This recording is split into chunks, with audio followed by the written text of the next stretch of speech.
really is a philosophical question. It really is a philosophical question of how you're going to grow. How do you look at growth? Are you going to utilize what you have, or are you going to take off and build houses over your farmland?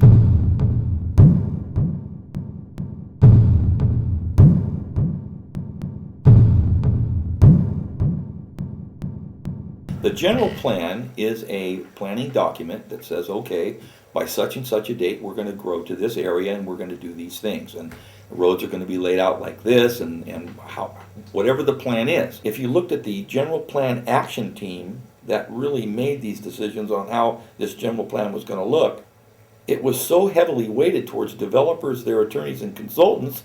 There wasn't anybody from the citizenry really on that committee. It was pitiful. What happens is you don't have a whole lot of say when those lines are chosen, when they put those lines down on the maps. And then when the subdivisions are planned, the city looks at you and says, well, why didn't you say something when we did the sphere of influence inclusion?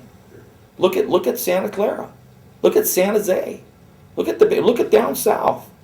I mean, for God's sake, just look at what we've done. I mean, if your plan is full of errors and problems, you doom yourself to failure.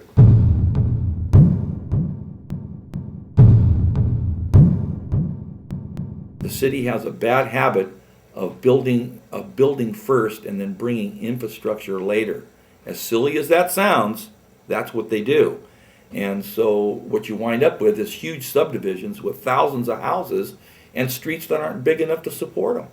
Infrastructure that really isn't big enough to support them. Even though they say they're going to do that, they don't do it. Why wouldn't a developer want to go inner city and build, say, housing for the elderly, build housing for commuters, for young people, starter townhouses and those kinds of things right within the city where they can grab a train and go to the Bay Area? It's because it's easy. And the easy way out is what people choose most of the time. The developers want to do what's cheapest for their pocketbook.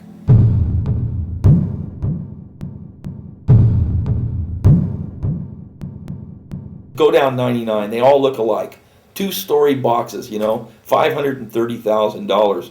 5-6 different people all living in them. They treat them like apartment houses. They're not even single-family houses, according to the Stockton record. It's horrible.